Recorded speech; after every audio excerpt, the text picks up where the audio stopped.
नमस्कार, प्लानिटेक्स में आपका स्वागत है। और हमेशा तरह आपसे निवेदन है, प्लानिटेक्स को सब्सक्राइब करें, बेल आइकन जरूर दबाएं, हमारे वीडियोस को लाइक करें और फ्रेंड्स एंड फैमिली के साथ शेयर भी जरूर करें। दोस्तों, एक न्यूज है जिसके बारे में हम लोग आज चर्चा कर रहे हैं। अभी आपने सुना होगा, एक करीब 17 तारीख या 16-17 तारीख के आसपास की न्यूज है। ये सऊदी और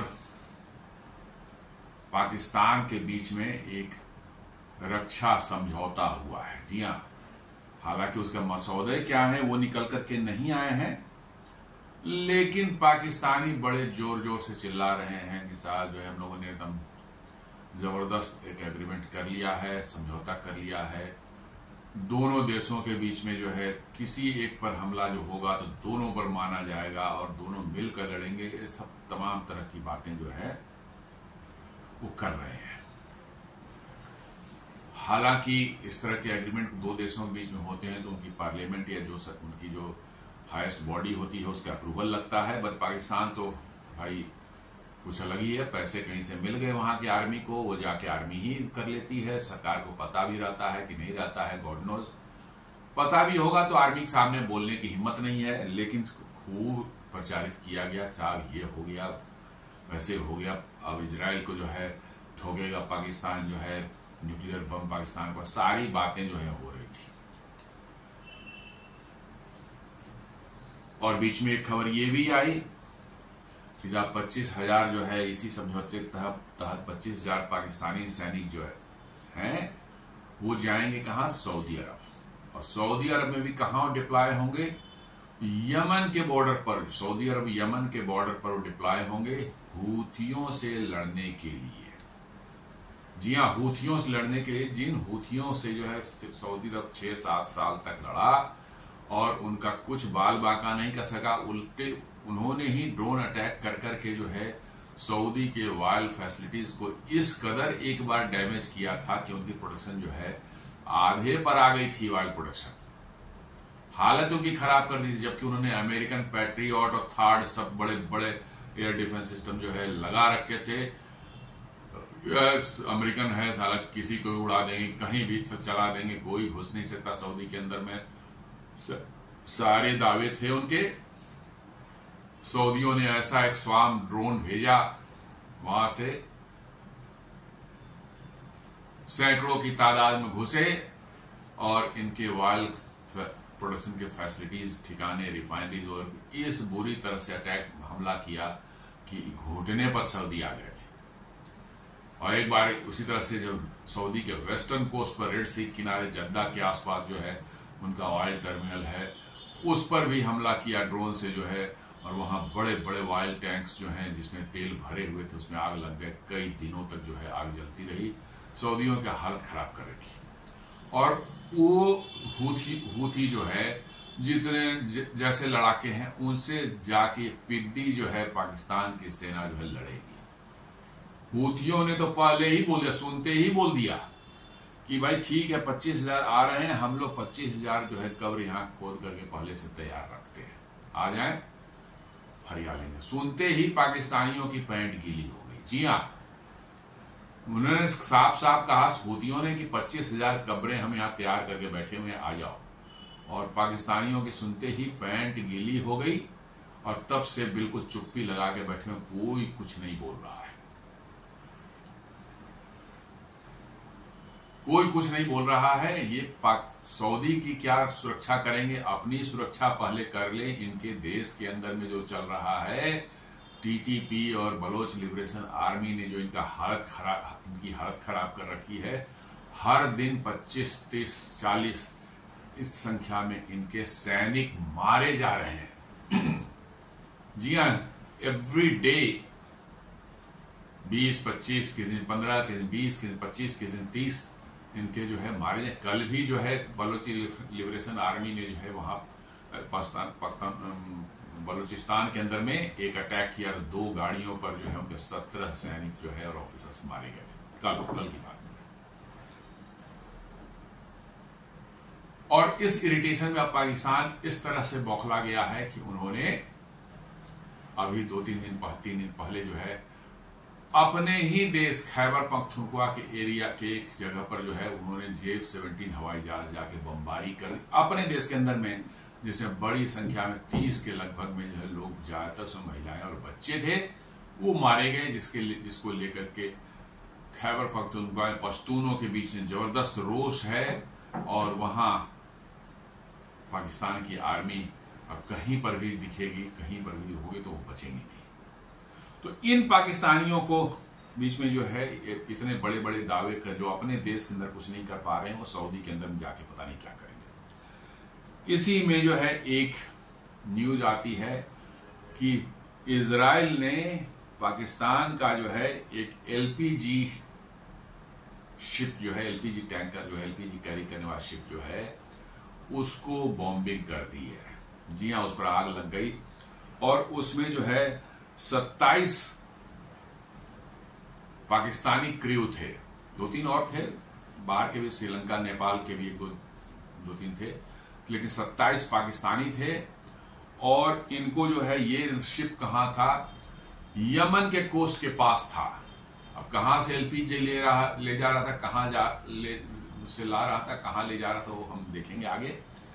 लेकिन उसके बाद बॉम्बिंग हुई और उसका हूथी आए, इनको पकड़ करके सबको लेकर गए और जेल में डाल दिया अंदर पाकिस्तानियों को। 10 दिन तक ये किसी तरह से जो है इनकी घिघी बंदी रही, हाथ पैर जोड़ते रहे। 10 दिन बाद जो है हूथियों ने इनके 27 जो क्रू हैं उनको छोड़ा, और इसको जैसे ही छोड़ा पाकिस्तान में फिर सेलिब्रेशन हो गया, हमारे डिप्लोमेसी जीत हो गई, ये हो गया फलाना ठिकाना जो है। मतलब कि एक तो इजराइल ने उधर बॉम्बिंग किया और उधर हूथियों ने पकड़ इनको जेल में डाल दिया। ये हालत है इनकी पाकिस्तानियों की, और ये जो है उछलते रहते हैं, मतलब कि बिना किसी माने आधार के, बिना कोई उसके जो है उछलना इनका काम है, हेकड़ी दिखाने इनकी काम है। तो आइए इस पर बात करते हैं। ये LPG tanker with 24 Pakistani on board attacked by Israeli drone detained by Houthi. जी हाँ, ये जो है आपको खबर जो DH करके एक न्यूज चैनल है, पाकिस्तान का ही है, ये वो बता रहा है LPG tanker with 24 Pakistani on board attacked by Israeli drone and detained by Houthi. Pakistan कोई मिनिस्टर बोल रहा है। अब देखिए कि यमन के पोर्ट के पास जो है पाकिस्तान का LPG टैंकर कर क्या रहा था, और वो वहां पर कैसे उनको अटैक इजरायलियों ने किया, और हूथियों ने क्यों उनको पकड़ के अंदर कर दिया। तो हूथियों का जो है तो एक्शन तो समझ में आता है, और इजरायलियों का भी एक्शन कुछ समझ में आ रहा है, क्योंकि इजराइल जो है ये सऊदी अरब को जो न्यूक्लियर अम्ब्रेला देने की बात जो पाकिस्तान के जो है डिफेंस मिनिस्टर ख्वाजा आसिफ ने जो की थी, तब से पाकिस्तान जो है इजराइल की नजर में चढ़ा हुआ है। जी हाँ, पाकिस्तान ने जो है उनके मिनिस्टर ने एग्रीमेंट में क्या लिखा हुआ है वो नहीं जानते, क्या उनका पैक्ट हुआ है वो तो पता नहीं है, वो तो क्योंकि डिस्क्लोज ही नहीं हुआ पब्लिकली। लेकिन उनके मिनिस्टर तो बड़बोले हैं, पाकिस्तान के सारे बड़बोले हैं, बोलना ही इनका काम ही है। ख्वाजा आसिफ ने कहा कि हाँ, हम न्यूक्लियर अम्ब्रेला सऊदी अरब को प्रोवाइड करेंगे अगेंस्ट इजरायलीज। जी हाँ, तब से जो है इजराइल की नजर में ये चढ़े हुए हैं, और इजराइल की नजर में कोई देश जब एक बार चढ़ जाता है तो फिर कोई भी हो, आप देख लें ईरान को हो, अल्टीमेटली ठीक है इजराइल को डैमेज हुआ चाहे हुआ, लेकिन ईरान की उन्होंने काफी डैमेज किया ईरान को। हमास का आप देख लीजिए, हमास की सारी लीडरशिप खत्म कर दी, अभी भी चल रहा है, पूरे गाजा को मिट्टी में, लिटरली मिट्टी में मिला दिया है। सारी बिल्डिंग जो है वो अब कबाड़ में तब्दील हो चुकी है, और वहां पर मतलब हालत खराब है लोगों की। लेकिन अभी भी ऑपरेशन जारी है। उनका कहना है कि अभी भी 20 हमारे होस्टेजेस जिंदा बचे हुए हैं, उनको छोड़ दे, हम अभी अपना ऑपरेशन रोक देंगे। लेकिन हमास वाले अपनी आदत से बाज नहीं आ रहे हैं।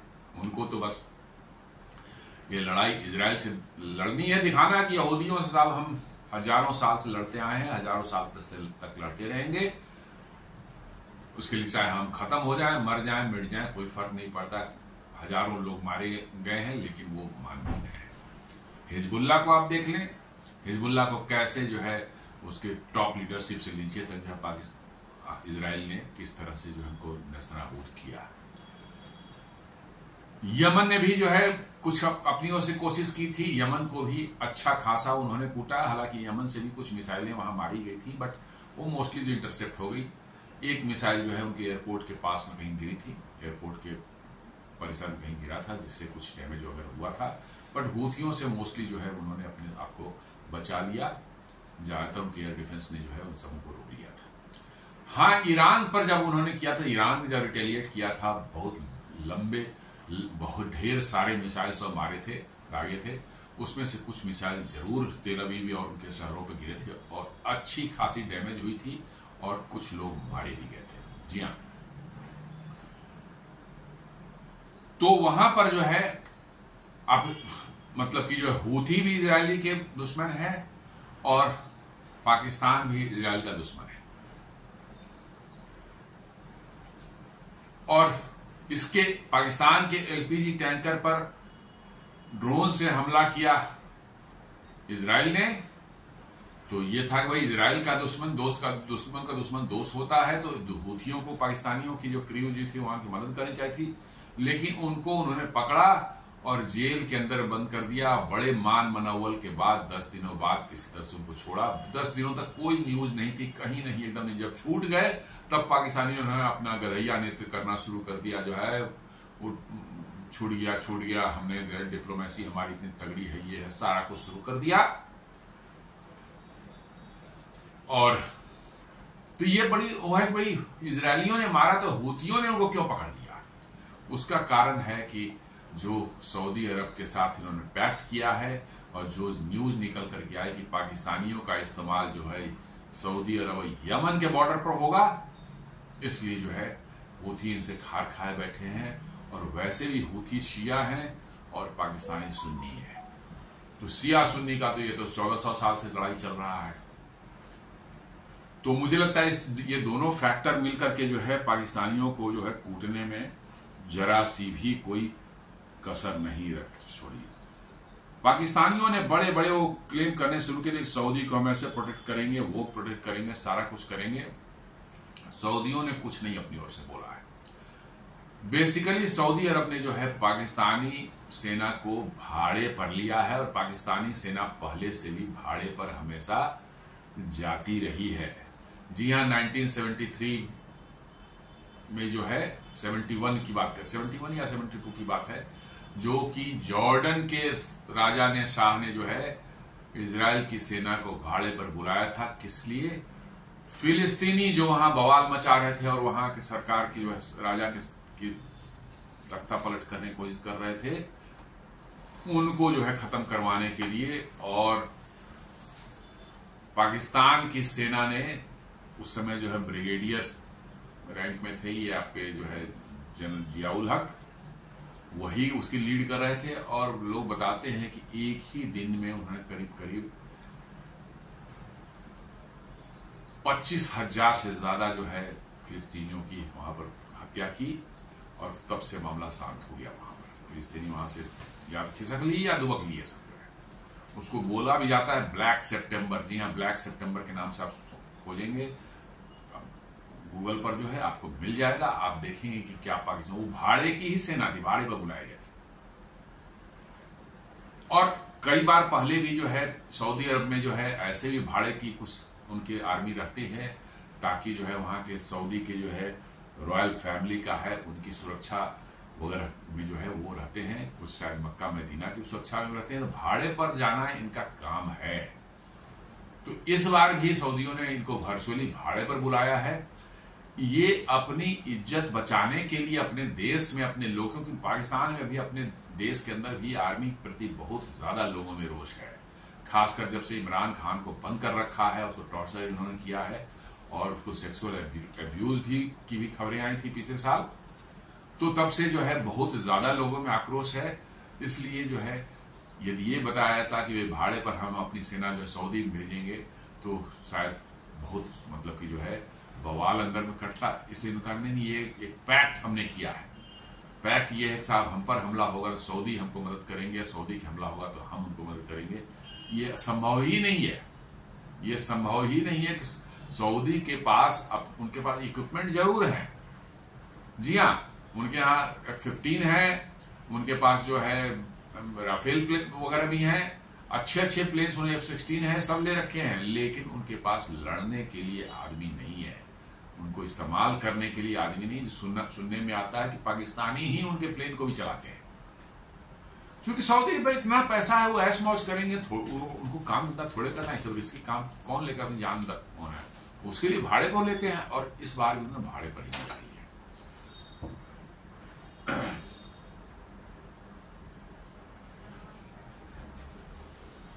तो मेरा अपना मानना है कि जो घटना हुई है ये दोनों ही कारणों से हुए थे। एक तो सऊदी अरब नाराज है कि भैया ये न्यूक्लियर अम्ब्रेला देने की कोशिश कर रहा है सऊदी अरब को, इसलिए इसको अब जहां मौका मिले ठोको। और हमें तो लगता है कि वो पाकिस्तान में भी कहीं घुस करके ना ठोक दें, कोई ठिकाना इसका भी नहीं है। जी हाँ, इसका भी कोई ठिकाना नहीं है। पाकिस्तान में भी शायद वो घुस कर ठोक दें तो कोई आश्चर्य की बात नहीं हो, क्योंकि ये काम पहले कर चुके हैं। वो 1982 में कैसे इराक के न्यूक्लियर रिएक्टर को उन्होंने तबाह किया था। तो इस तरह से जो है, और 1967 या 68 के आसपास में जो है कैसे उन्हें युगांडा से जो है अपने जो है उनका जो प्लेन हाईजैक करके ले जाया गया था इजराइल का, जिसमें करीब करीब 100 से ऊपर आपके ये थे, क्या कहते हैं, इजरायली थे। उनको जो है वहां पर ऑपरेशन करके जो है उन बंधकों को छुड़ा करके जो है वो ले आए थे। तो इजराइल इस तरह के डेयर डेविल वर्क करने के लिए जाने जाते हैं। इंटेलिजेंस के मामले में तो दुनिया में नंबर 1 है, इसमें कहीं कोई शक नहीं है। तो एक बार अब इजराइल नियत चढ़ गए हैं तो कब क्या हो जाए कोई कह नहीं सकते आप। तो ये इंसिडेंट जो हुआ उसके बारे में समझते हैं क्या। What occurred an LPG liquefied petroleum gas tanker berthed at Ras al Isa port, a Houthi controlled terminal on Yemen's Red Sea coast was struck by a drone on 17 September 2025। जी हाँ, Yemen का जो है, Yemen में ही जो है जो हुती controlled areas हैं उसमें जो है रास अल इसा करके जो पोर्ट है उनका, जो कि रेड सी में पड़ता है।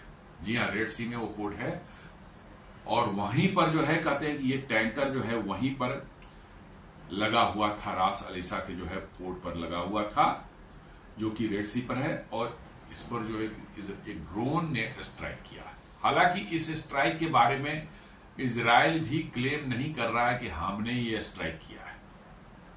ये भी एक खास बात है, ना इजराइल ने क्लेम किया है और ना पाकिस्तानी जो है इजराइल बोल रहे हैं भैया आपने क्यों मार दिया, क्या मैंने होता, क्यों आपने किया, एटलीस्ट अपोलोजाइज करें, ये सब चीज कुछ नहीं है। दोनों ही क्लेम नहीं कर रहे। न इजराइल क्लेम कर रहा है कि हमने मारा, ना पाकिस्तानी क्लेम कर रहे हैं कि इजराइल ने हमें मारा है। लेकिन ये 17 तारीख घटना हुई, उस पर आग लग गई, बहुत भीषण आग लग गई। समहाउ जो है उस आग पर काबू पाया गया। The drone strike ignited an LPG tank, the crew extinguished the blaze, but the vessel was then intercepted and detained by Houthi boats। आग तो बुझा दी गई, आग बुझ गई, क्रू ने काम किया और आग बुझा दी गई, लेकिन उसके बाद जो है हूथियों के जो है छोटे छोटे बोट से आकर उसको घेर लिया। जी हाँ, घेर लिया और जहां उस शिप को जो है अपने कब्जे में ले लिया और सारे के सारे जो है क्रू को पकड़ के उठा के ले गए, अपने जेलों में बंद कर दिया उनको। ये जो जेल में बंद करने वाला मामला है, ये मुझे लगता है कि वो वही है, सऊदी के साथ उन्होंने जो पैक्ट किया है और साथ साथ सऊदी सुन्नी और शिया का जो मामला है ये तो है ही, और सऊदियों के साथ पैक्ट हुआ। जो न्यूज निकल करके आई कि पाकिस्तान सऊदी अरब जो है पाकिस्तान के 25,000 सैनिकों को यमन वाले जो है बॉर्डर पर जो है लगाएगा ये हूथियों से लड़ने के लिए। मुझे लगता है कि उसी का ये रिपरकशन है कि सऊदियों ने पकड़ के इनको अंदर कर दिया और ये अंदर में 10 दिन सड़ते रहे। संभाव कुछ मान मलवल कुछ लेन देन होने के बाद शायद उन्होंने उसको छोड़ा है। दे वर डिटेन फॉर रफली 10 days, 10 दिन तक वो बंद रहे। Crew reports consistently state that 27 crew members, 24 Pakistani including the captain, 2 Sri Lankan and 1 Nepali. जी हाँ, 24 पाकिस्तानी थे, 2 श्रीलंकन थे और 1 नेपाली थे। कैप्टन भी पाकिस्तानी था। ये नहीं पता है कि इसका कहाँ का रजिस्टर्ड ये था, फ्लैग किसका था। जी हाँ, शिप्स जो है आजकल आप देखेंगे हैं किसी और कंट्री के, वहां उसका ऑनर कहीं और बैठा हुआ है, लेकिन रजिस्टर्ड होते हैं किसी खास देश में। पता नहीं क्या इससे फायदे होते हैं, आई डोंट नो, उतनी जानकारी मुझे नहीं है। कुछ इंटरनेशनल उसमें जो है मिलता हो, कुछ फायदे मिलते, तभी आप ज्यादातर देखेंगे एकदम छोटी सी कंट्री है जहां कोई भी शिपिंग एक्टिविटी या कोई बड़ा शिपिंग एक्टिविटी कुछ नहीं होता है। लाइबेरिया है एक, मैंने अफ्रीका में जो है वेस्टर्न अफ्रीकन मैंने अफ्रीकन कोस्ट वेस्टर्न कोस्ट पर एक कंट्री लाइबेरिया। बहुत बड़े बड़े जहाज जो है, हमें लगता है दुनिया के सबसे ज्यादा जहाज जो है लाइबेरिया में ही रजिस्टर्ड है और लाइबेरियन फ्लैग के अंदर में चलते हैं, एज इफ की लाइबेरिया का ये शिप है। हालांकि उसका लाइबेरिया से कोई लेना देना नहीं रहता है सिवाय रजिस्ट्रेशन के कि वो रजिस्टर्ड है उस देश में। अदरवाइज वो उसके कोई बैठा हुआ है एम्स्टर्डम में बैठा हुआ है, कोई जर्मनी में बैठा हुआ है, कोई नॉर्वे में बैठा हुआ है, ये सब उनके ऑनर्स हैं उन जगहों पर। लेकिन वो रजिस्टर्ड क्यों रजिस्टर्ड होते हैं, कुछ फायदे मिलते होंगे शायद। जैसे भारत में भी आप देखेंगे जो बहुत बड़े बड़े ट्रक लॉरीज वगैरह होते हैं वो नागालैंड में रजिस्टर्ड होते हैं। मालिक उनका कहीं और बैठा हुआ तो नागालैंड में रजिस्टर्ड होते हैं because of the tax benefits उनको जो है कुछ मिलते हैं, इस पर रोड टैक्स वगैरह पर मिलते हैं, जिसके वहां शायद इसी तरह कुछ होगा यहाँ पर भी। तो ये तो पता नहीं है कि किस फ्लैग के अंदर वो चल रहे थे, लेकिन कैप्टन उनका मतलब कि जो है पाकिस्तानी था और 27 में 24 क्रू जो है वो पाकिस्तानी थे। दो उसमें जो है श्रीलंकन और 1 नेपाली क्रू थे। इससे पता चलता है कि भाई वो लोग ने ये समझा कि पाकिस्तानी शिप है। कहां से एलपीजी ला रहा था, कहां जा रहा था, कुछ पता नहीं है। Pakistan's interior minister publicly thanked Pakistani security और diplomatic teams for securing the release। जी हाँ, वहां के होम मिनिस्टर जो हैं उन्होंने जो है बड़े इसको जो है तामझाम से बड़े धूमधाम से जो है अनाउंस किया इसको, और उन्होंने पाकिस्तानी सिक्योरिटी और पाकिस्तानी डिप्लोमेटिक टीम को जो है इसके लिए बहुत बधाई देना शुरू कर दिया। साहब आपने बड़ा जबरदस्त काम किया, छुड़वा लिया, सारा कुछ किया। लेकिन इजरायली पर वो फिर भी ब्लेम नहीं कर रहे, वो इजरायली पर बिल्कुल ब्लेम नहीं कर रहे हैं, जरा सा भी उसकी चर्चा नहीं कर रहे हैं और ना इजरायली कर रहे हैं कि हमने मारा है। ये बड़ा स्ट्रेंज एक मामला निकल करके आ रहा है। इसका मतलब है कि निश्चित रूप से ये जो है जो भी कार्गो कैरी कर रहा होगा एलपीजी का हुआ, ये कहीं ना कहीं को क्लैंडिड तरीके से जो है कुछ कोवर्ट तरीके से किया जा रहा होगा।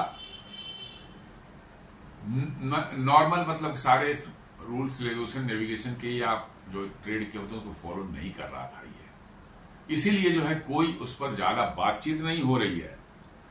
Ship name withheld also, flag details not provided. जी हाँ, शिप का क्या नाम है और उसका फ्लैग डिटेल्स में से कहां रजिस्टर्ड है ये भी नहीं बताया जा रहा है मीडिया को। इसका मतलब है कि उसमें कुछ न कुछ गड़बड़ थी और इजरायलियों ने उस पर अटैक किया है। इसका मतलब है कि निश्चित रूप से कुछ उसमें क्लैंडस्टाइन तरीके से जो है छुपा करके जो है कुछ और चीज भेजा रहा था। दिखने में तो एलपीजी टैंकर ही लग रहा था, कोई सोचेगा कि एलपीजी ले जा रहे हैं, लेकिन हो सकता है यमनी के जो हूतीज के लिए गोला बारूद या कुछ तरह के जो है लड़ाई वड़ाई सामग्री जो है उनका मोस्टली ईरान से आता है, जो कि बहुत स्ट्रिक्ट स्क्रूटनी रहती है उस एरिया में जो है, मैंने जो है और कोई दूसरा रास्ता नहीं है। उनके एक तरफ ओमान है जहां घुस नहीं सकते, एक तरफ सऊदी अरेबिया जहां घुस नहीं सकते, तो उनका एक ही रास्ता है शिप से जो है उनके यहाँ पहुंचे और उनके सारे हथियार गोला बारूद जो भी सपोर्ट मिलता है वो एक ही देश देता है, वो ईरान देता है। और एक एलपीजी टैंकर पर जो है वो भी, जो कि हूथियों का नहीं है, उस पर क्यों अटैक करेगा, मतलब इजराइल, ये थोड़ा सोचने वाली बात है। तो मुझे लगता है कि जरूर उनके पास इंटेलिजेंस रही होगी कि भैया इसमें कुछ न कुछ माल है और ये कहीं ईरान वारान से जो है नहीं तो नहीं आ रहा है। इसको लेकर के जो है Being called a Pakistani ship as most of the crew and captain of the ship were Pakistani। जी हाँ, चूंकि शिप का नाम नहीं पता है, किस इसका फ्लैग का भी डिटेल नहीं दिया गया है, एकदम बिल्कुल साइलेंस है टूटा पूरा, तो इसको पाकिस्तानी शिप बोला जा रहा है। हो सकता है पाकिस्तान का नहीं हो, लेकिन क्रू तो पाकिस्तानी, जो मेजोरिटी क्रू पाकिस्तानी थे, कैप्टन भी पाकिस्तानी है, इसको कहा जा रहा है कि पाकिस्तानी शिप है था ये, और इसलिए जो है इसको और सारी डिटेल छुपा के रखी गई है। इसलिए इसको जब खुल करके आया तो कहा गया पाकिस्तानी शिप पर हुआ है ये अटैक।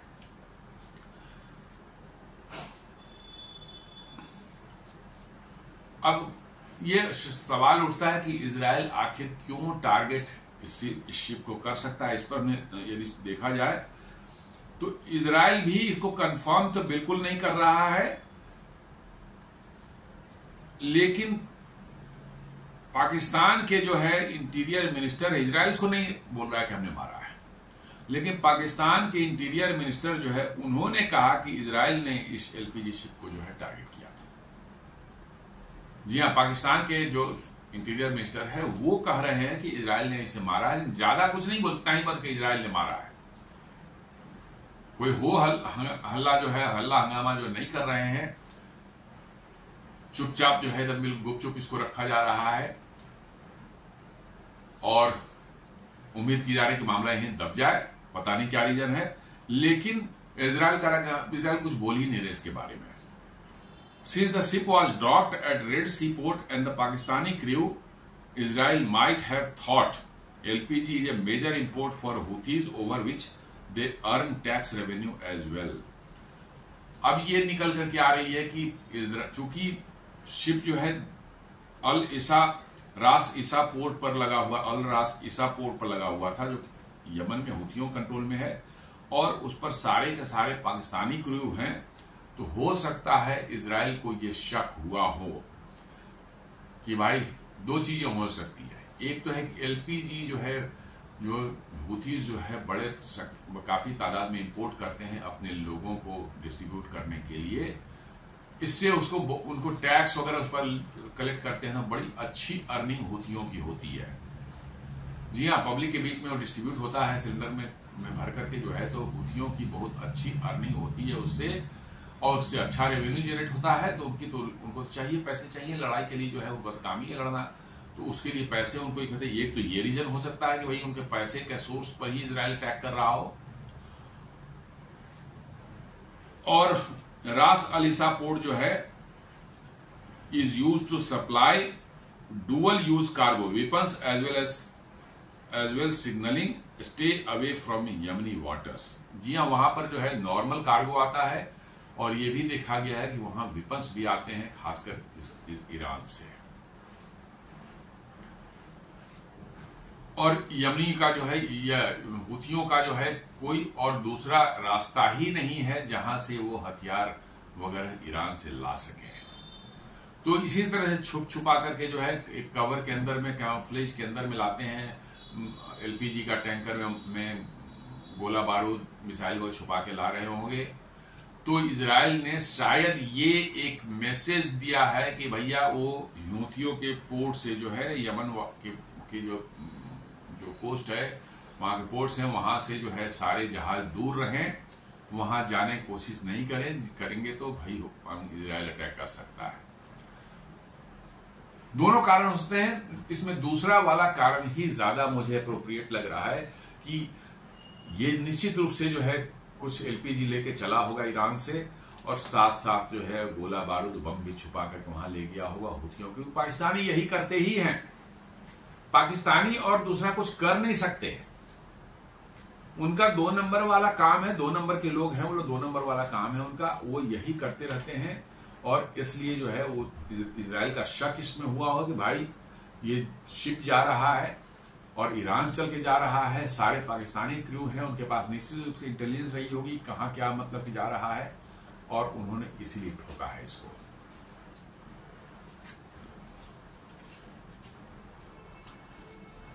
अब है कि हूथियों ने आखिर इसको क्यों डिटेन किया, ये समझ में नहीं आता है। भैया इजराइल ने मारा तो इजराइल तो हूथियों का दुश्मन है, तो फिर हूथियों ने क्यों को ठोका। Sequence given by Pakistani minister after the fire was control, Houthi boats intercepted the tanker and held the crew on board. मतलब कि जो है इजराइल का जब वहां पर गिरा, मतलब कि जो ड्रोन उस पर आग लगी, वहां के क्रू ने जो है किस तरह से आग पर काबू पाया। उसके बाद जो है हूथियों के बोट्स वहां पहुंचने शुरू हो गए, उन्होंने घेर लिया पूरा का पूरा उसको जो है, और सारे के सारे क्रू जो है उनको अरेस्ट कर लिया और जेल में जाकर अंदर बंद कर दिया। ये पाकिस्तान के जो है इंटीरियर मिनिस्टर वो बता रहे हैं। Information gathering interrogates the crew and inspect the cargo to check was it carrying something valuable or strategic, was it linked to Israel in any way, could they use the incident for propaganda. जी हाँ, अब उसके बाद जो उनका interrogation भी शुरू हुआ हूथियों द्वारा जो है पाकिस्तानियों का जो है, अब उनमें जो है क्या उनका माना था कि कुछ ऐसा तो है वैल्यूएबल चीज में छुपा के तो नहीं ले जा रहे थे पाकिस्तान, क्योंकि वो भी शक कर रहे हैं। आश्चर्य की बात यही है कि इजराइल शक कर रहे थे, उन्होंने मार दिया उसको ड्रोन से, जो ठोक दिया। अब हूथी पकड़ के वो भी शक कर रहे हैं, पाकिस्तानियों पर कोई बिलीव नहीं करता। आप यही जान लीजिए कितने फर्जी और कितने गए गुजरे ये सब है, दोनों ही बिलीव नहीं कर रहे हैं। उन्होंने भी उसको डिटेन करके जो है उन्होंने इंटरोगेट किया कि समथिंग वैल्यूएबल और स्ट्रेटेजिक, ऐसा तो नहीं कहीं दूसरे के ले जा रहे हैं, कहीं इस शिप का जो है इजराइल से तो लिंक नहीं है। जी हाँ, ये भी संभव है, ये भी संभव है, क्योंकि इजराइल के जो उस शिप जो है उस एरिया से जाते हैं तो होती तो उसको जाने नहीं देते, अटैक करते हैं। तो इजराइल तो है भाई उनका, पाकिस्तानी तो पैसे के लिए कुछ भी कर बैठेंगे, पैसे के लिए वो कुछ भी कर बैठेंगे, आप मान चलिए। और ऐसा उनको शक था कि शायद इजरायलियों के लिए कुछ छुपा के ले जा रहे हों ये। जी हाँ, एलपीजी वहां पर उनको दे देते, उसके बाद इजरायलियों के लिए कुछ छुपा कर ले जा रहे हो, शायद उनको भी शक था, इसलिए उन्होंने इनको बहुत बुरी तरह से इंटरोगेट किया। Was it linked to Israel in any way, could they use the incident for propaganda, या उन्होंने सोचा कि ये इंसिडेंट को भी कोई प्रोपेगेंडा की तरह से इस्तेमाल करने का सोचा हो, इसलिए भी उन्होंने इंटरोगेट किया होगा। Leverage over Pakistan specially in light of recent Saudi Pak defence pact which makes Pakistan also a party to their war with Saudi Arabia. जी हाँ, या हो सकता है कि जो मैं पहले बोल रहा था कि सऊदी और हूथियों के बीच में वार चल रही है, उसमें पाकिस्तान जो पैक्ट करके जो है न्यूज जो आ रही है कि पाकिस्तान भी उस हूथियों से सऊदी की वार चल रही है उसका हिस्सा बनेंगे। तो पाकिस्तान के ऊपर लिवरेज लेने के लिए इन्होंने उनको डिटेन किया, पकड़ के रखा, फिर पाकिस्तानी अगर बात किए हो तो पूछा कहा हो कि हमारे एरिया में आ रहे हो, हमसे लड़ने आ रहे हो, बताओ। तो इन्होंने हाथ पैर, तो उधर पाकिस्तानी तो कहीं पर भी होते हैं, हाथ पैर तो जोड़ देते हैं। उन्होंने हाथ पैर जोड़े होंगे, नहीं साहब हम आपके यहाँ काय बढ़ेंगे, तो हमारा तो काम है माल ढोना, सिर्फ माल हमारे ले जा रहा था, हमको आपसे क्या लेना, हम क्यों लड़ेंगे आपसे। तब जाकर के जो है हूथियों ने उनको छोड़ा होगा और चेतावनी दे दी होगी कि बेटा उधर जो है आना नहीं है, सऊदी और मतलब कि जो है यमन के बॉर्डर की तरफ देखना भी नहीं है, वहां आओगे तो 25,000 कपड़े तैयार हैं, सबके सब वहीं गाड़ दिए जाओगे, ऐसा लगता है।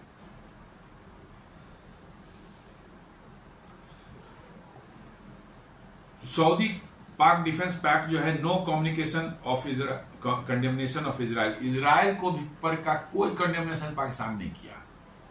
कह रहा है कि इजरायली ड्रोन ने मारा है लेकिन उन्होंने कंडेम नहीं किया, ये बड़ी मतलब कि जो है खास बात है। अरे भाई मारा है तुम्हारे, उसको जो है तुम ड्रोन मारा है और उस पर आग लगी, तुम्हारा इतनी हानि हुई और सारे क्रू जो है 27 में से 24 क्रू पाकिस्तानी थे जिसको छुड़ाने में 10 दिन लग गए तुम्हें, तो भाई कम से कम जो इजरायलियों को कंडेम तो करते साहब, ये गलत है, इंटरनेशनल मैरीटाइम लॉ का वायलेशन है साहब, ये सब जो बोलते हैं, तो हम जो बोलना कुछ भी नहीं किया। Pakistani fears any direct confrontation with Israel, जी हाँ, पाकिस्तानियों को डर लगता है इजराइल से, क्योंकि इजराइल ने जिस तरह के कारनामे अब तक किए हैं पिछले 10, 20, 50 सालों में देखेंगे आप, तो डर लगना तो वाजिब है। क्योंकि उनकी ऑपरेशन जो है, एक तो इंटेलिजेंस इतनी पुख्ता होती है कि उसका कोई जवाब नहीं है, और उस इंटेलिजेंस के बेसिस पर जो ऑपरेशन करते हैं वो भी इतना एक्यूरेट होता है कि आप अंदाजा नहीं लगा सकते। इसलिए पाकिस्तानियों को डर तो लगता ही है। This shows the practical limit of pact.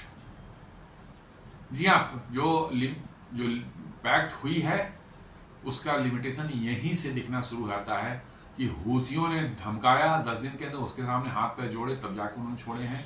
और इजरायलियों ने मारा, उसकी एक सिंपल कंडेमनेशन तक भी जो है पाकिस्तान ने नहीं की। Pakistan did not even ask Israel to apologise. जी हाँ, जब कंडेम ही नहीं किया तो आप अपोलोजाइज करने की बात क्या करेंगे? आपने कंडेम ही नहीं किया उसको, तो निश्चित रूप से जब कंडेम नहीं कर रहे हैं तो फिर आप माने उस बात को ही बिल्कुल रफा दफा कर देना चाहते हैं थे पाकिस्तानी। बिल्कुल उसका कोई जिक्र ही नहीं करना था, बिल्कुल उसको ढक कर लीप पोत कर ऊपर से बराबर कर देना है कि उसका ज्यादा जिक्र ही नहीं करना है। सिर्फ इतना करना कि हाँ इजरायली ड्रोन उस पर लगा था। अरे लगा था इजरायली ड्रोन, तक कम से कम इजराइल की भर्त्सना तो करते, कंडेम तो करते भैया साहब गलत है, अंतर्राष्ट्रीय नियमों का उल्लंघन है, ये सब तो होता ही है, इसमें बोलने को क्या जाता है। लेकिन उन्होंने उसका नाम तक लेना नहीं शुरू किया, उसको कंडेम तक करना नहीं सोचा, सिर्फ कहते हाँ इजरायली ड्रोन लगा था, उस पर गिरा था। Pakistan fears Israel to its bone and will not do anything to invite its wrath even when crews are being bombed। जी हाँ, पाकिस्तान डरता तो है इजराइल से।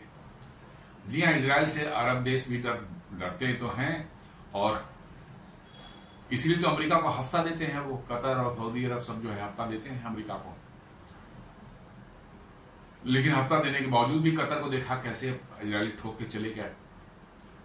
तो पाकिस्तान भी डरता तो है इजराइल से, बिल्कुल डरता है। खाली जुबान चलती है वहां के लोगों की, बड़ी बड़ी लंबी लंबी जुबान है, बोलेंगे बहुत जबरदस्त बोलेंगे, लेकिन अंदर से तो हिले हुए रहते हैं। इजराइल का नाम सुनते ही पैंट तो गीली होती है।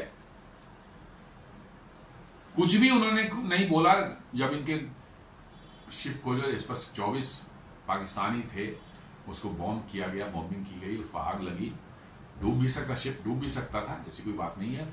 लेकिन उन्होंने कुछ भी नहीं, जरा सा भी इजराइल के बारे में कोई कंडेम नहीं किया, किस तरह की अपोलॉजी नहीं मांगी, या इस तरह की कोई बात नहीं, जो कि नॉर्मल होता। शायद कंडेम करते तो ऐसा नहीं था कि इजराइल कोई चढ़ बैठता उन पर, लेकिन उन्होंने डर से वो भी नहीं किया। This exposes Saudi defence Pak defence pact as mere symbolism. और इसी से पता चलता है कि सऊदी पाक का जो पैक्ट है ये शायद सिर्फ दिखावे का है, अंदर में इसके कुछ भी नहीं है, न इसमें दम है न खम है, कुछ नहीं है, ये सिर्फ दिखावे के लिए है। सऊदियों ने कुछ पाकिस्तानियों को कहा होगा भैया कुछ सैनिक वैनिक भेज दो, भाड़े पे कुछ हमारा साफ सफाई का काम, झाड़ू वाड़ू लगाने का काम जो है करेंगे, और करते हैं ये पाकिस्तानी करते हैं। कुछ पैसे दे देंगे इन लोगों को, जो है तुम भेज दो यहाँ पर, छोटे मोटे काम करने वाले, लेबर मेहनत मजदूरी वाला काम है, दे देंगे, यहां से आएंगे, हम सऊदी की रक्षा कर जाना, मालूम हुआ तो वहां सड़क पर झाड़ू लगा रहे हैं। ऐसा हो पाया गया है। ये कुछ भी कर सकते हैं कि भाड़े पर जिस देश की सेना जाए कहीं दूसरे देश के लिए, तो आप अंदाजा लगा सकते हैं कि ये कुछ भी कर सकते हैं पैसा लेकर के, जो है एनीथिंग। तो ये हो सकता है कि उनको बोला वो आ जाओ, कुछ झाड़ू वाड़ू लगा दे, मक्का मदीना में लगा देना, थोड़ा था फिर अब जन्नत जाने का जो भी रास्ता खुल जाएगा, और साथ साथ जो है पैसे तो मिल जाएंगे थोड़े बहुत, जो है तो हो सकता है इस तरह के लड़ने का। तो पाकिस्तान हमारे ना हूथी से लड़ सकते हैं, ना इजरायलियों से लड़ सकते हैं, तो फिर वो सऊदी और न ईरान से, सऊदी अरब के यही 3 दुश्मन हो सकते हैं। हालांकि इजराइल दुश्मन नहीं है एट प्रेजेंट, मुझे नहीं लगता कि इजराइल सऊदी अरब पर कभी कोई अटैक करेगा, बिकॉज कि सऊदी में टेररिस्ट वगैरह को नहीं पालते वो, और टेररिस्टों को दूर रखते हैं अपने से। तो इजराइल साफ है भैया, टेररिस्ट रखोगे तो मारेंगे। यूएई के साथ उसके डिप्लोमेटिक संबंध हो चुके हैं। कतर रखता था जो है हमास और हिजबुल्लाह वालों को अपने यहां बिठा के रखता था, कतर ने उसको ठोका है। तो सऊदी अरब के 3 दुश्मन मान ली, इजराइल को भी मान ली, इजराइल है, हूथी है और ईरान है। इन तीनों से फटती है पाकिस्तान की, इन तीनों से पाकिस्तान की बुरी तरह से फटती है। इसकी हिम्मत नहीं है कि उनके तरफ जो है ये उनका नाम भी ले ले। हूथियों ने देखिए 10 दिन बंद रखा, उनको पूरा डंडे मारा, जेल में बंद रखा, तब जाकर उनको मान मनोवल के बाद जो है कोई लेन देन भी हुई होगी, तब छोड़ा होगा उनको वार्निंग भी दी होगी उन्होंने कि आए इधर बॉर्डर की तरफ आए, सऊदी हूती के बॉर्डर पर, यमन के बॉर्डर पर आए तो यहीं पर गाड़ देंगे सबको। Pakistan is now also involve in the politics of West Asia. जी हाँ, LPG tanker in Yemen must be carrying Iranian LPG. जी हाँ, ईरानी एलपीजी ईरान ही देता है हूतियों को, और कोई नहीं देता है। तो ईरान से एलपीजी लेके चला होगा। Gets bound by Israel Yemen, still Pakistani get detain. वहां को ठोका क्या, ईरानियों में इनने भी ठोका, फिर हूतियों ने भी पकड़ करके ले गए, जेल में बंद किया। वहां पर 10 दिन तक उनको मार मार के पिछवाड़े लाल कर दिए। दोनों तरफ से पिटे। सोच सकते हैं, उधर से इजराइल ने पिटा और जब हूतियों ने भी उनकी जम के मतलब पिटाई की, पिछवाड़े लाल किए। And they release after 10 days is framed big success. और 10 दिन के बाद किस तरह से छूटे, जान छूटी उनकी। तो अब इसको लेकर के जो है पूरा वहां चल रहा है, तो बिल्कुल सेलिब्रेशन चल रहा है पाकिस्तान। आहा, कितना बड़ा जो है काम कर लिया पाकिस्तान में, कितनी बड़ी डिप्लोमेटिक विक्ट्री हो गई, कितनी बड़ी हमारी मतलब सिक्योरिटी और डिप्लोमेसी की विक्ट्री है। ये सारी चीजें जो है अब वो दुनिया को सुना रहे हैं और समझ रहे हैं कि भैया पाकिस्तान जो है। लेकिन पाकिस्तानियों की एक बात तो है कि भाई ईरान से, हूतियों से, इजरायलियों से सबसे फटती है। ये सिर्फ बैठ के अपने घर में बैठ करके जो है ये भौंक सकते हैं। इनकी औकात कुछ नहीं है। आपने देखा ऑपरेशन सिंदूर के दौरान किस तरह से 3 दिन के अंदर में सरेंडर कर दिया इन्होंने, आकर के जो है बिल्कुल लड़ने का उन्होंने कोशिश भी नहीं की। जैसे ही कोशिश की भारत ने इधर से जो उन पर जो है हमला किया, उनके 9-11 जो है एयर बेसेज को जो बुरी तरह तबाह किया। जमीन पर उनके खड़े हवाई जहाज मारे गए, 5-6 जो है हवा में जो उड़ रहे थे वो मारे गए। और जैसी खबर है, आपने देखा होगा, एक वीडियो मैंने कवर किया था 1 महीने पहले, जो है कैसे उन्होंने 153 या 155 जो है पाकिस्तान के आर्मी के जो लोग शहीद जो हुए थे उनको उन्होंने जो है कुछ अवार्ड दिया था। तो आर्मी की कहां लड़ी थी? आर्मी तो इधर तो सिर्फ एयरफोर्स, पंजाब और राजस्थान सब पूरा एयरफोर्स उनकी थी और अपनी एयरफोर्स थी। आर्मी कहां थी? आर्मी थी वही जम्मू एंड कश्मीर में लाइन ऑफ कंट्रोल और लाइन ऑफ मतलब की जो है international boundary, Jammu and Poonch को सवार एरिया। ऐसी जबरदस्त पिटाई की भारतीय सेना ने, ऐसी जबरदस्त पिटाई की जो है पिनाका लॉन्चर्स और ये अपने अटैक्स वगैरह बड़े बड़े गन्स जो है मारा। वहीं पर इनके जो है करीब 2-4-500-600 लोग कहते हैं कि 1000 तक जो है मरे होंगे। लोगों का कहना है कि 1000 तक मरे होंगे। 150 को तो आपने दिया है ये क्या कहते हैं वीरता पुरस्कार दिया है। तो कहते हैं कि नॉर्मली 1:4 होता है, ऐसे वार होते हैं। तो चलिए 600 तो 150 का 4 गुना मान लें, 600 तो होता ही है। 25-25, 30-30 किलोमीटर तक वो अपने पोस्टें छोड़ करके भाग चुके थे और भारतीय सेना चाहती तो घुस करके आराम से उन पोस्टों पर कब्जा करके बैठ सकती थी। लेकिन हमारे इंटेंशंस नहीं थे, हम एस्केलेट नहीं करना चाहते थे उस लेवल पर। इसलिए जो है हम लोग उस मोड में थे नहीं कि भैया हमको पूरा का पूरा कैप्चर कर लेना, कि वो इंटरनेशनल बॉर्डर वाला एरिया था, एलओसी वगैरह नहीं था। वो पुंछ वगैरह वाला जो है सब एरिया जो है राजौरी पुंछ वगैरह जो है ये इंटरनेशनल बॉर्डर है, तो वहां पर कोई ऐसी नहीं थी। लेकिन 25-25, 30-30 किलोमीटर दूर तक जो है वो इतनी जबरदस्त धुलाई हुई, इतनी जबरदस्त गोलाबारी हुई इधर से जो है, इतना भयंकर आक्रमण हुआ कि सब छोड़ छाड़ करके अपने हथियार अपने सारे के सारे उनके बंकर, उनके पोस्ट वगैरह सभी उड़ा दिए गए और भाग खड़े हुए थे। यह भगोड़ी फौज है, ये सिर्फ खाती पीती है, लूटती है जनता को, और जब तक इनको माल मिलता रहता है तब तक बैठ करके जो है बड़े बड़े तमगे लगा करके इतने तमगे डाल देते हैं कि साला समझ बॉडी पर जगह ना बचे, और उसके बाद जो है हेकड़ी छाटते रहे, सिर्फ पब्लिक को दिखाने के लिए कि देखो हम कितने हैं और हमारी बदौलत तुम्हें जिंदा हो यहाँ पर। लेकिन अब पब्लिक में इनकी इमेज खत्म हो चुकी है। पब्लिक अब समझ चुकी है कि फ्रॉड है, सब ये लुटेरे हैं, कुछ नहीं करते। अभी 4 दिन 5 दिन हुआ है उधर जो है लाइन ऑफ कंट्रोल में, उधर लीपा वैली में जो है कुछ घुसपैठिए घुसाने की कोशिश इन्होंने की थी। घुसपैठिए तो मारे ही गए 2-4-10 थे। उसके बाद जो है उनके जो पोस्टों पर जो आक्रमण हुआ भारतीय सेना की तरफ से, इतनी जबरदस्त बने हुई कि लोग बताते हैं कि वहां पर भी जो है 50, 60, 100, 125 तक मारे गए पाकिस्तानी सैनिक, और उनके कई एक पोस्ट जो है बुरी तरह से एकदम खत्म कर दिए गए। लेकिन ये भी न्यूज में नहीं आ रहा है, बिकॉज की पाकिस्तानी जो है बेइज्जती उनकी होगी, उनकी जो है नाक कट जाएगी। तो पाकिस्तानी तो भगोड़े हैं, यह कहीं पर भी कुछ लड़ाई होगा पहले भाग चलेंगे, ये ऐसे रहेंगे तो हर तरह के नारे देंगे एकदम बिल्कुल कि हम इस्लाम के नाम पर लड़ मरेंगे, कट मरेंगे, इजराइल को मजा चखा देंगे, हमारे पास इस्लामिक बॉम्ब है, सारी तरह की बातें करेंगे। लेकिन एक एडवर्सरी उनके सामने खड़ा हो जाए तो अपना माल असबाब लेकर के पहले भाग लेते हैं। आप देख रहे हैं कि इसके जो है मुल्ला मुनीर जो है लड़ाई शुरू होने या ऑपरेशन सिंदूर होने के पहले इसने पूरे बीवी बच्चों सबको उठाकर कहां अमेरिका पहुंचा दिया था। और नॉट ओनली इसके एयरफोर्स चीफ के और बड़े बड़े जितने आर्मी के जर्नल जो मेडल लगा के घूमते हैं छातियों पर, वो सारे के सारे जो है उनकी फैमिलीज या तो लंदन चली गई, दुबई चली गई, चाहे अमेरिका चली गई, चाहे कुछ के ऑस्ट्रेलिया चले गए। वहां पर इनकी इन्वेस्टमेंट है, अरबों डॉलर्स के इन्वेस्टमेंट इन्होंने कर रखे हैं वहां पर। यहां से लूटते हैं, वहीं जाके इन्वेस्ट करते हैं। वहां की सिटीजनशिप भी ले रखी है इन लोगों ने, उनकी फैमिली ने जो है। और जब भी जरूरत पड़ता है वो पाकिस्तान का कोई भी जो है आर्मी चीफ रिटायर होने के बाद एक दिन भी नहीं रुकता पाकिस्तान में। आज रिटायर होता है, रात की फ्लाइट से जो है वो निकल लेता है, क्योंकि वहां रहेगा तो उसको जिंदा रहना मुश्किल है। जी हाँ, जब तक आर्मी चीफ है तभी तक उसको प्रोटेक्शन का मिला। जैसे ही वो हटेगा मालूम हुआ कि नया आर्मी चीफ है, उसी के लोगों ने उसको निपटा देंगे, क्योंकि उसने लूटपाट की है इतने दिनों तक जो है, और लोग इसको खार खाए हुए हैं।